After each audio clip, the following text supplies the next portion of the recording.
இன்றைக்கி நம்ம என்ன பண்ண போகிறோம் பார்த்தீங்கன்னா போச்சடி எக் பண்ண போகிறோம். வாங்க எப்படி பண்ணுறதுன்னு பார்க்கலாம். இப்போ நம்ம தண்ணி அதுக்கு நல்லா கொதிக்க வச்சாச்சு. தண்ணி கொதிக்க வச்சுட்டு அதில் முட்டையை உடச்சி ஊற்றுவோம். இது நம்மளுக்கு இது ஃபஸ்ட்டு எக்கு. நம்ம ஃபஸ்ட்டு எக் நம்மளுடைய ஃபஸ்ட்டு எக்கு உடச்சி ஊற்றணும். அது எல்லாமே பிரிஞ்சு போயிடுச்சு, சரியாக வரல. அதனால் அப்படியே சுருட்டி மடக்கி அப்படியே எடுத்தாச்சு. எடுத்து தட்டில் வச்சாச்சு. இப்போ பாருங்கள், இந்த மாதிரி தான் வந்துச்சு. இது சரியாக வரல. இப்போ நம்ம கரண்டியில் ஊற்றி அதுக்கப்புறமா பண்ணி பார்க்கலாம். இப்போ கரண்டியோடு வச்சுருக்கோம். இருங்க பார்க்கலாம் எப்படி இருக்குன்னு.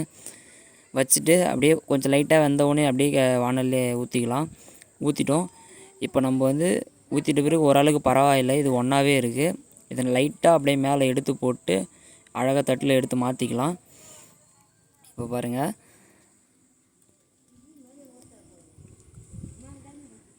வெந்துடுச்சு. இப்போ நம்ம தட்டில் எடுத்து வச்சுக்கலாம். இப்போ தட்டில் எடுத்து வச்சுட்டு அப்புறமா இப்போ என்ன பண்ணணுன்றதை காமிக்கிறேன் பாருங்கள். தட்டில் எடுத்து வச்சுட்டு இந்த மாதிரி அழகாக கட் பண்ணிக்கோங்க. கட் பண்ணிங்கன்னா உள்ளே இருக்கிற அந்த எல்லோ கலரில் இருக்கிற இது வேகாமல் இந்த மாதிரி தான் இருக்கும். போச்சடி எக்குன்னா அப்படி தான் இருக்கணும். அப்படியே லைட்டாக பெப்பர் சால்ட்டு மேலே தூக்கி நம்ம அப்படியே சாப்பிட்டுக்கலாம். இதுதான் போச்சடி எக்கு.